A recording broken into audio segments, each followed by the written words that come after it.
Welcome to the Study Abroad in Spain meeting. My name is Genesis Herrera, and I'm one of the regional advisors in the UCSB EAP office. Joining me today is Isaiah Martinez and Maria Moreno, who are returning students who studied abroad in Barcelona, along with Hannah Sheehan and Devin Flynn, who studied abroad in Madrid. The focus of this meeting is to relay specific information about the programs we offer in Spain. We plan to cover program-specific info, eligibility requirements, and steps for filling out the application. You'll also be hearing from all of our returnees about their study abroad programs in Spain. UCEAP offers a variety of programs in Spain, all of which are located in Madrid or Barcelona. If you had previously looked into Spain programs, you may recall that there were more programs offered in southern Spain. Unfortunately, those programs in Granada, Cordoba, and Cadiz have been formally closed, which is a huge bummer, but we do still offer a mix of immersion programs and specialized programs in Madrid and Barcelona, so hopefully there is a good option in there somewhere for you. So what do I mean by that, by immersion programs and specialized programs? We have different types of programs that we offer in Spain and around the world. So when we talk about immersion programs, these are the types of programs where we take you from UCSB and place you at a different university around the world where you will live and study like a local student. You attend classes with locals, you choose your own courses, and perhaps take courses in the country's local language. These are typically the most flexible programs when it comes to the courses that you can take with your free time and with your living arrangements. There are also special focus programs, which are the type where you go abroad to study a specific subject or have coursework built around a particular theme. These programs could be with just UC students or other international students and can be held on an actual campus or at a study center. UC construct programs are similar to what I just described, but are only for UC students. Courses are typically in English regardless of where you're studying, and there's usually a language class, of course, that you take with it if you're in a place where English is not the local language. Courses are typically held at UC study centers, not usually on actual university campuses. And on the screen, this is what the Spain program page will look like on the UCEAP website. And this is where you will find all of the programs offered, along with all of their details, eligibility requirements, academics, housing, and all of that stuff. In Spain, we offer 3 immersion programs at different host universities, 2 of which are in Madrid and 1 in Barcelona. We have our returnees here that I think, all participated in immersion programs. So let's hear about their experience. We'll start with Isaiah. So Isaiah, could you please tell us about your time at the University of Barcelona? What kind of courses did you take? Did you like them? How did they compare to UCSB? Yeah, of course. So, I mean, the one thing I'd like to say is that study abroad will change your life and help equip you with a new lens to look at the world. And my study abroad experience at the University of Barcelona, it's very different compared to the UC system because it's more independent work. They don't have like busy work for you. So you have a midterm and a final, and that's about it. And then you kind of do your own studying on your own time. Also, the grading system is very different. So they don't use the letter grade, they use numbers. So it's from 1 to 10, and it's very difficult to get a 10. But I think if you speak to your professors and kind of try your best, then I think you'll enjoy your experience while abroad. And then my courses, I took 2 in Spanish, which were very difficult because I'm not a linguist major, and that was one of the courses I took. And then the other 2 were in English just because my major is quite broad, and so I needed to find courses that would meet some certain requirements. So, I mean, there's a lot of courses that you can take while abroad. I just highly recommend you do it if you can. I'm sorry, could you actually mention your majors? I forgot to ask you. Yeah, of course. I'm a global studies and Chicano studies double major. So all the courses that I took related towards my global studies major. Okay. And how did you, manage to study abroad? Initially, you were planning to do a whole year as a double major, and how did you plan for that? Yeah, so I went in knowing that the courses I took in Spain weren't going to count towards my Chicano studies major, just because that's a very specific major geared towards the Mexican American experience. However, my global studies major is very broad, and one of the requirements is that I take courses in a specific region, and so Europe was my region. So my schedule was quite flexible because of that, and I was able to take the courses that I wanted to. Thanks. And I know that it didn't work out in the end, but what made you initially want to study abroad for a whole year? For the whole year, the immersion experience, because I mean, I was talking to people before I left, and they would say like, oh, if you only go for 3 months or 6 months, by that time you're gonna want to like stay because you're not ready to leave, because you're already immersed into the culture and you're enjoying your life. And that was the case for me. I got lucky. I was there for 7 months and then COVID hit, so I had to come back. But I didn't want to leave, and I wish I was still there, to be honest. So what was it like living in Barcelona and using another language in daily life and in classes? It was difficult. It was definitely a challenge. Because one, I'm not a native Spanish speaker, so I had to work on my Spanish speaking skills. But I think that was the beauty of it. Like, I had the opportunity to communicate with other people in Spanish. And even though I was a little bit uncomfortable, like, I broke out of that and eventually I was fine. I survived. I was able to find myself a homestay. And that really helped me with my Spanish speaking skills, because the lady I lived with only spoke Spanish. And so I was forced to speak the language.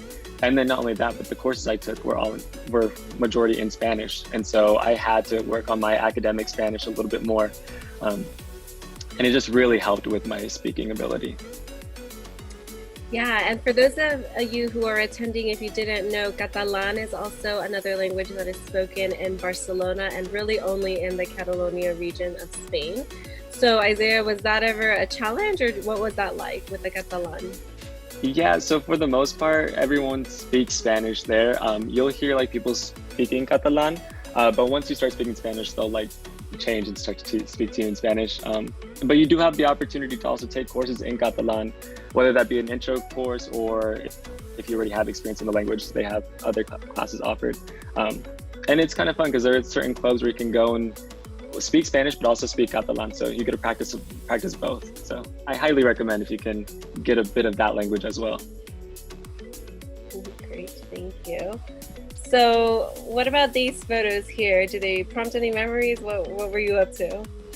Yeah, so here, oh, you can't really see, but the lady in the red, that was my host mom. And she took us out to one of her homes up the coast of Barcelona. And she taught me how to make paella. And so that's what was in the center right there. And that was it was right before I was about to leave. So it's a sentimental memory, you know, that I have with her. I mean, I love her. She's like literally my other mother, like my Spanish mother. So great experience with her. And then the other photos, I was actually traveling the south of Spain in the bottom photo with one of my closest friends now. And we traveled together, I think over 12 countries, just backpacking, because we were off for 2 months and we had that time. And then the other photo I was enjoying, I went on a hike randomly with my housemate actually. And she's all, let me take a picture of you. And I'm like, okay, let's take a picture. It was so windy and so cold. Like, I mean, my hair was all over the place. And like my curls, like they were out. So I had some frilly hair, but it was all right. Thank you. You look like you were having a blast. Just really quickly, you all are looking at my screen with just one presentation, right? You're not looking at my control panel? Is that what you're saying? Just your presentation. Okay, awesome. Thank you. Maria, since I have you here, and again, I do apologize for not having your photos in here, but since you also went to Barcelona, could you tell us a bit about your experience there? And of course, you were also in a unique situation, but tell us about, you know, why you chose it, what made you want to go, and how it was while you were there. Yeah, hi. So I chose Barcelona because I'm a native Spanish speaker, and I thought that would help me navigate better. And it definitely did, and it was like really amazing, even though I was there for like a short time. And one of my older mates from second year also went with me, so we lived together. And then I like met some people from UCSB over there, and we all lived together, which was really fun. And then I think like just getting to know people from other UCs like makes the experience really nice. And even those people, like, you get really close in like a really short period of time. And then meeting people from, like, we go with like the Chicago program, like the Illinois University, and like I made a lot of friends through that. And then yeah, like was saying, like, your host mom, like, you can have like a really good experience with that. Like, my host mom was like a cute little grandma, and like she would always like make us like a lot of food and stuff.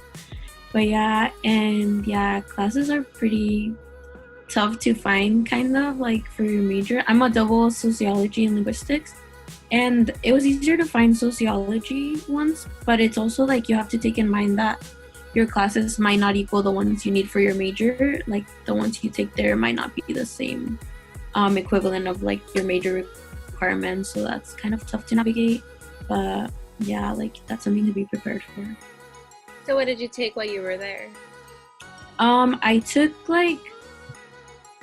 4 in English, and then 2 in Spanish, and I think most of them were social work. Like, they weren't even sociology, some of them, like, because they have like different faculties. And then I took 1 psych one, so yeah.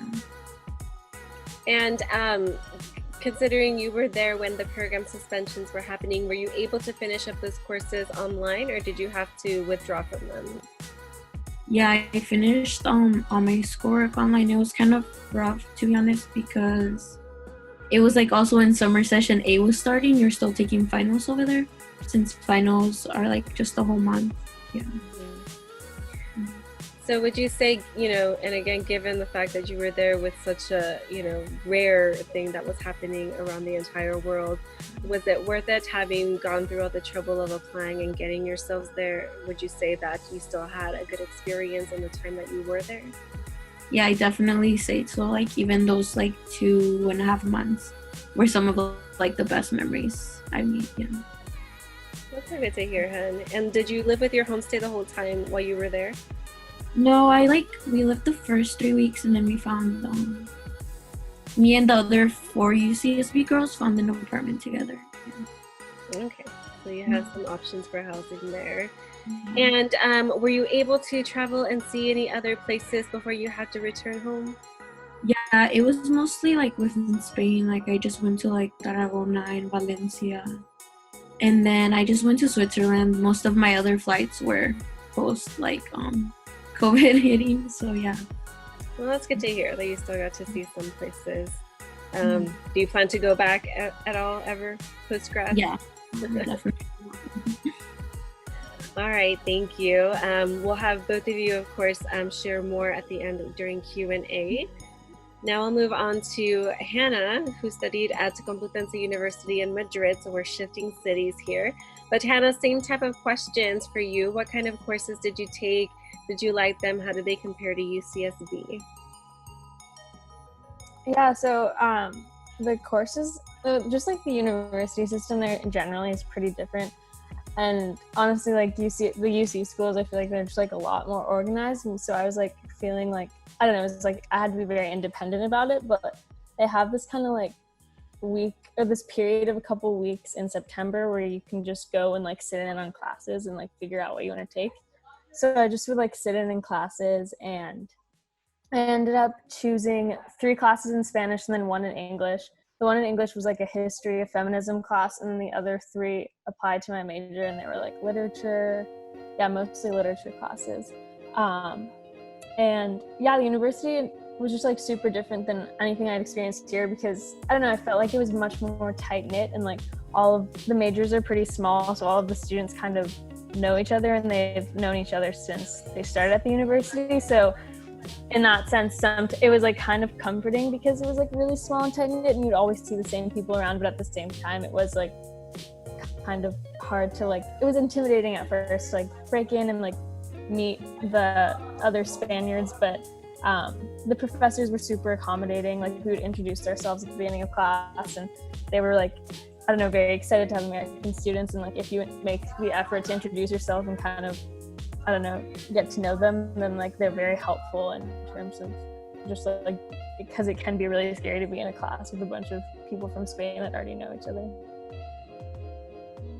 Great, thank you. And yeah, how is your Spanish now, and how was it for you there as a native Spanish speaker?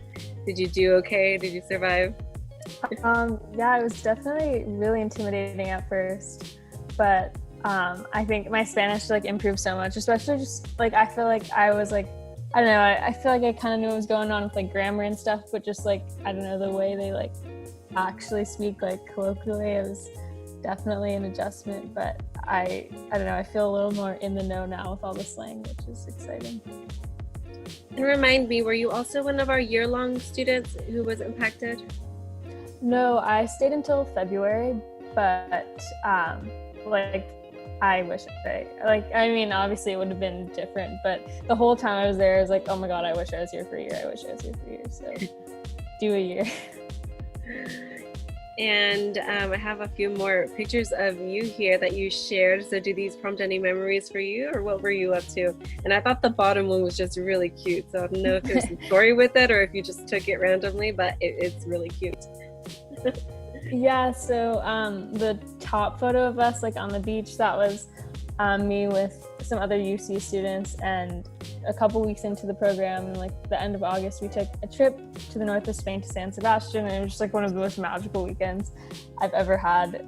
If you go to Spain, you should go to San Sebastian. And then the bottom picture is from a picture from a bookstore that was just in the neighborhood that I lived in, Malasaña, after I switched from my host family to an apartment. And then the picture on the left is a few of my friends and I at a flamenco show, which was really, really cool. Very cool. Yeah, I thought the little bookstore was super cute.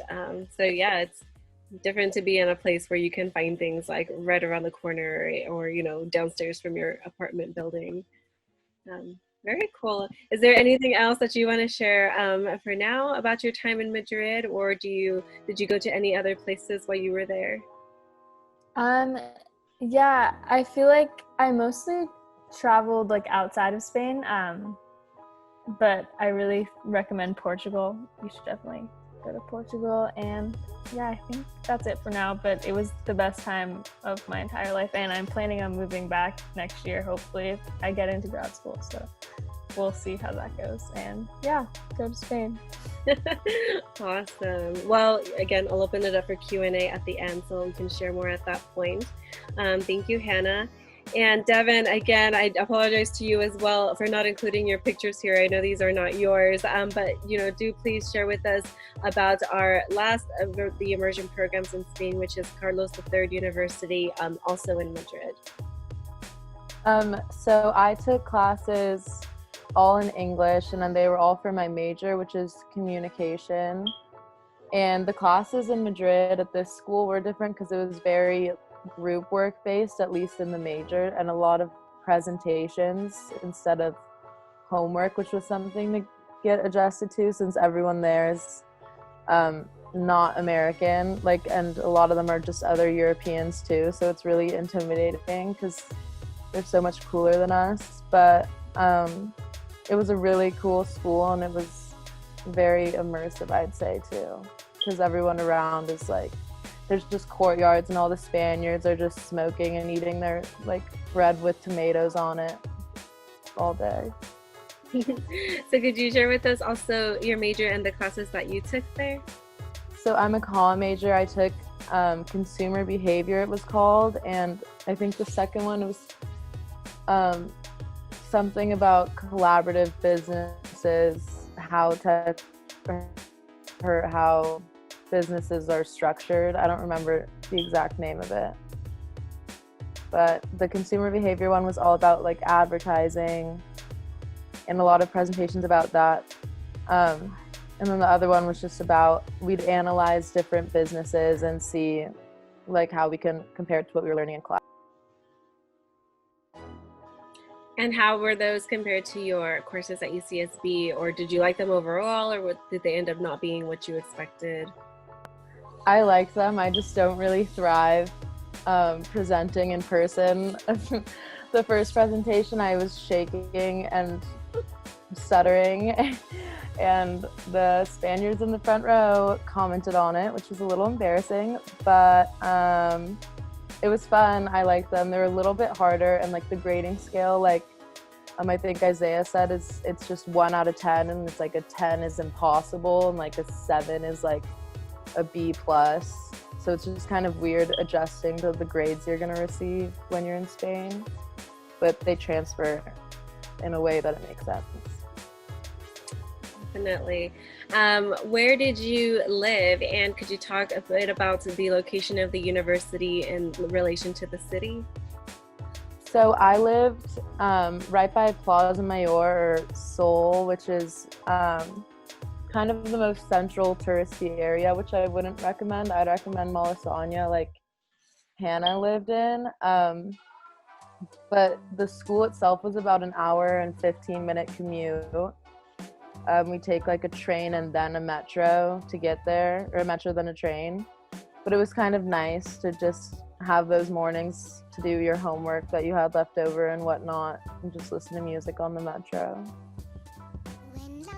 Yeah, so very different from UCSB, but hopefully not too bad. I always tell students it's like, you know, taking a short drive in LA that just keeps you stuck there for an hour. Yeah. Yeah, is there anything else that you want to share, or did you get a chance to also visit other places that you want to mention? Yeah, I actually traveled a bunch, which I was super grateful for being able to do that.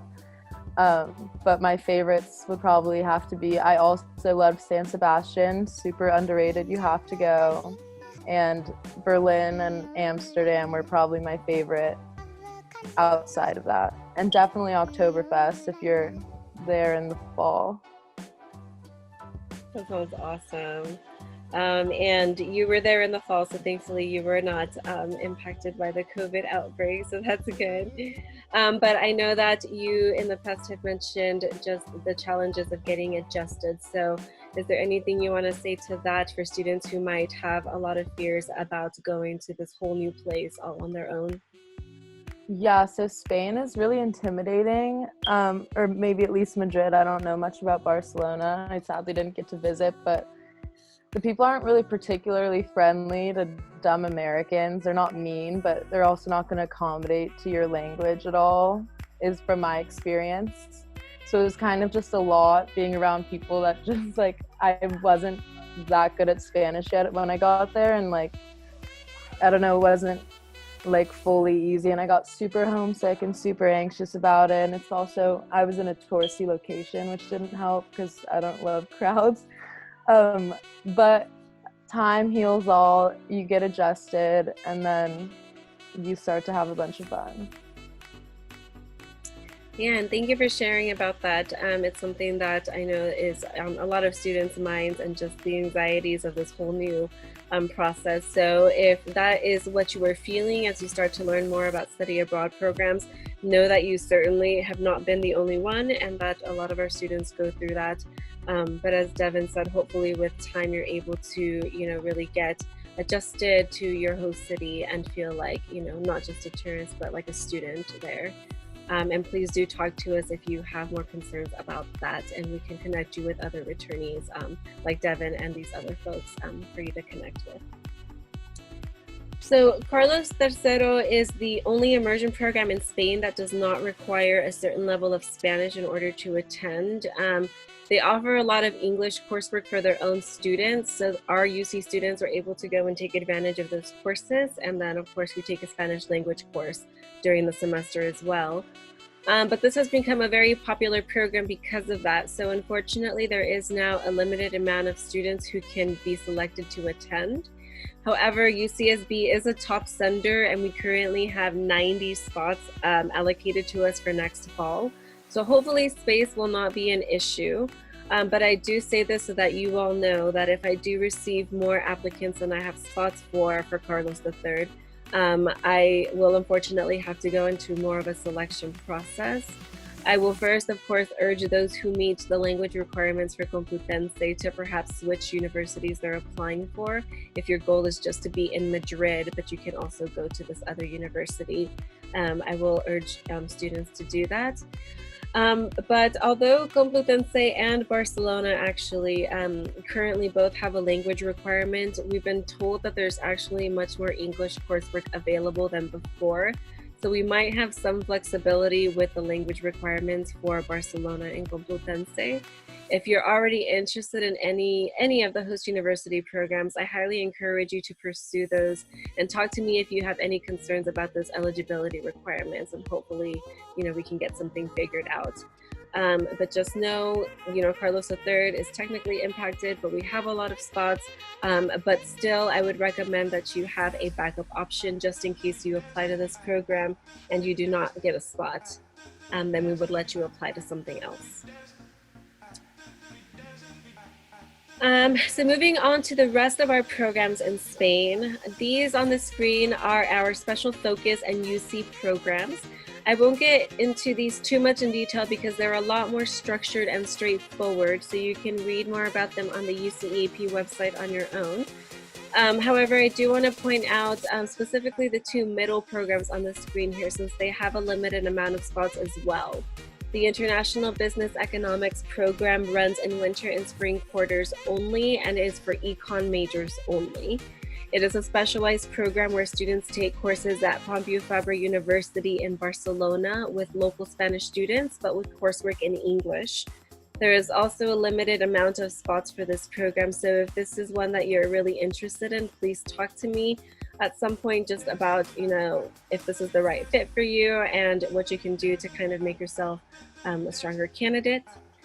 And the third one there on the screen is the Mediterranean Politics, Food and Culture program. And this one is also limited in space, given that it's popular due to it being a multi-site program. It typically goes to Barcelona, Spain, Sicily, and Florence in Italy. I would say there are good alternatives to this program in both Spain and Italy only. Like, let's say you don't get a spot in this program and it's your first choice. I think that there are good alternatives in one country or the other. But if you have concerns about applying and getting into this program as well, please also talk to me and we can go from there. The other two programs, like I said, for all of these, you can find all of their details on the UCEAP website. And like I said, I won't go into too much detail because they're a lot more specialized and structured. But the, Contemporary Spain program and the Python and Data Science program are both UC programs just for UC students that will both be hosted at our UC Study Center in Madrid. And finally, we have 3 summer programs, 2 in Barcelona and 1 in Madrid. The 2 in Barcelona are essentially international summer schools where students take a couple of courses in English with other international students from around the world. They are short-term programs with limited course option, but if the courses that they do offer are some that really interest you and you want to study abroad for only a summer, then I would say these are great options for you. The Beyond Barcelona program in particular at the Autonomous University of Barcelona sometimes offers a good selection of STEM or STEM-related courses. So if that is you, you might want to check this program out for the summer. And the Spanish in Madrid program is meant for beginning language learning, so for students who want to learn Spanish and have minimal or no Spanish background. It is an excellent way to fast pace through the beginning or intermediate Spanish series and to fulfill your university language requirement if you haven't already. All programs will have eligibility requirements that will consist of a GPA requirement, class standing, and in some cases language or other course-specific requirements. All of these requirements will be listed on the UCEAP website. Class standing is based on units, not your actual year in school, and must be met by the last term prior to your departure. So you have up until you leave to meet class standing requirements. Language and any other, required courses you might need to take before departure, you would also have up until the time that you would be leaving to get those done. GPA requirements, however, must be met at the time of your application and maintained through your departure. So you usually apply 2 quarters in advance of your program start date. So you have to meet the GPA when you apply and maintain it at least a minimum up until you leave.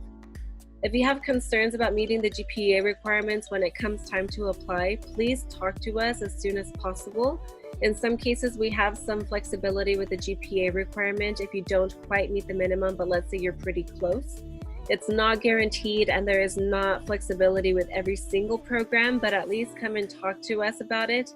It doesn't hurt to ask, and we'll be upfront with you if it's not doable. And if it is doable, then of course we'll explain the process for kind of requesting a GPA waiver. This is what the eligibility screen will look like on the UCEAP website once you're looking at a specific program. You have to click on dates and eligibility on the side and then click on the term that you're interested in. Here you will find all of the requirements you need to meet in order to be eligible. And again, if you have concerns about meeting any of these requirements, please talk to your regional advisor as soon as possible. I also want to point out that for programs that have language requirements, if you already have some kind of background in the language, whether through AP or community college credit, or if you're a native speaker, or if you have another kind of certification, or if you learned it at home, like sometimes, but you're not really a native speaker, all of that is already helping you meet those language requirements so that you wouldn't, of course, have to start from level 1. If you have a background in the language but aren't sure of what your placement is, talk to the department that houses that language. In this case, it would be the Department of Spanish and Portuguese.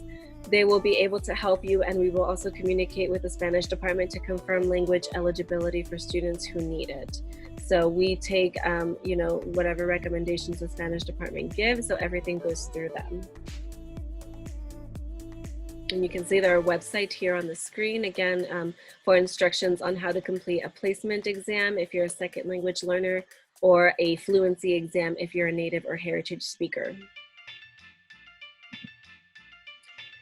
We've covered a lot of information about many different programs offered in Spain, and I'll quickly just go over some next steps and then I will open it up for Q&A, so hang in there, we're almost done. The first thing you should do is decide on when you want to go abroad, as these programs are offered during different terms.